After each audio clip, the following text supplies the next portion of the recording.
Welcome to the first ever Talking Sports with Angry Tad. Topic of discussion today, yours truly, Philadelphia Eagles and Nick Foles. Nick Foles should be the starting quarterback hands down. If we make a move for Marcus Mariota, it will be a disaster. And here's 5 reasons why. First reason, he's a rookie quarterback coming into a league full of grown men. Now, Mariota may turn out to be a great player, which I don't doubt, because of his stats and his play in college. But at the end of the day, when you're playing against grown men in the NFL, teams scheme for you, and they will eventually scheme and catch up. And in Chip Kelly's 3rd year, we have no time to waste in our quest for a championship. Reason 2, you would deplete the team. Teams in that slot to pick Mariota would want Fletcher Cox for starters, probably 2 number 1s or 3, and then they'll start talking shady. So why trade for Mariota and bring him to a team in his 3rd year, which the team has been winning and has had consecutive back-to-back winning seasons? Why would you trade for Mariota and deplete the team? A team that's already on the cusp of being a playoff contender and or a championship contender, when all you have to do is show up the defense, which most notably we all know is the secondary, the safety, and the cornerback positions, which you don't have an opportunity, which brings me to my 3rd point, which again, defense is the key to winning anything in the NFL. We all know this. Offense sells tickets, defense wins championships. So, when you have a Mariota and you might score tons of points, but you're going to give up points because you're losing the All-Pro and Fletcher Cox. Again, as I stated earlier, in any deal, any team smart will want Fletcher Cox. Hands down. One of the best defensive linemen in the league. Now, which concludes my 3rd point. My 4th point being the offensive line. The O-line is aging. As you can see, we just cut Ty Harriman's wily vet, great warrior for the Philadelphia Eagles organization. But again, it's time.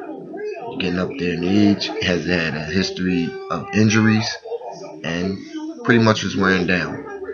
And best wishes to Todd and his future in the NFL. But we have to get younger on the O-line. Right now, as it stands, Jason Kelsey, Lane Johnson are the 2 youngest members of the O-line. And in this league, no matter who your quarterback is, if you don't have an O-line, it will be disastrous. That's a known fact. So, in the draft, we have an opportunity to show up the O-line, get some young pieces in here, and hopefully can milk another season or 2 out of Jason Peters and Evan Mathis. At the other guard spot, we all know again, we just got rid of Ty Harriman, so we need another O-lineman at that spot. I don't think he's on the team. I didn't see anything special out of Gardner or Kelly, and Moak is a young player, so we don't want to take a chance there. Which brings me to my 4th reason. 4th reason being, again, you would basically be breaking up a team and actually starting a rebuild process in Chip Kelly's 3rd year, which we all know in Philadelphia. When it comes to the Eagles, we don't like to wait. We've been waiting, and we've been told next season for years and years. And frankly, fans are getting tired, which explains, this off-season's what we would say complacent in attitude towards the Eagles, which is we just want to win, and it doesn't matter who behind center, who's on the team. We just want to win. And in my opinion, the opportunity is presenting itself with Nick Foles as your quarterback, who already is a proven winner, who started basically a total of 19 games, if I'm not mistaken, and basically has a winning record under Chip Kelly. And I also stand corrected. He started more than 19 games. I'll get that accurate figure for you. But Nick Foles is on the cusp to me of being a franchise quarterback. And here's my reasons why. Starting number one, you throw 27 touchdowns in the NFL. I don't care how you do it. It's a feat, obviously, that's only been done by two other quarterbacks, one being Peyton Manning, and the other name escapes me right now. But think about that for a second, ladies and gentlemen. Peyton Manning is a great quarterback. Barring he has trouble winning the playoffs and has only one big Super Bowl win in his resume. But he's a great quarterback. And to be mentioned in that type of category, to me alone, lets you know that this kid has talent and that he can play. Now, last year what we saw was the offensive line, him take a step back because of the shoulder, which was never fully healed after that Washington game. And even through all that, the man was still 6-2 and still had us on the track to make the playoffs. Also, under Chip Kelly, which I continue to throw these numbers around because, again, the old adage goes, men lie, women lie, numbers don't. And here's the facts, ladies and gentlemen. The numbers. Under Chip Kelly, Nick Foles has double-digit wins and single-digit losses, which to me lets me know that he can play under Chip Kelly and succeed and possibly be a Super Bowl winning quarterback if you put the proper pieces around.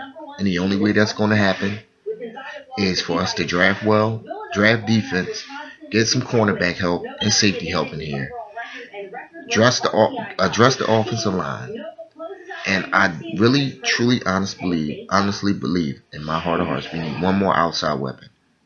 Whether it be Jordan Matthews transitioning outside, which that kid's on the cusp of greatness. I love his game. Last year, set the world on fire in his rookie season. Has a hunger. Reminds me of a young T.O. without all the diva activity, if you may say. Basically, the Philadelphia Eagles have a shot, in my opinion, to get the division back this year and also make some noise in the playoffs if they make the proper moves, starting by addressing the defense, addressing the offense, and keeping Nick Foles as your starting quarterback. Thank you for joining me for my first annual broadcast of Talking Sports with Angry Ted. Kind of rough around the edges, but hang in there with me. It'll get greater later. And once again, thanks for tuning in, and I'm signing off. Peace and blessings.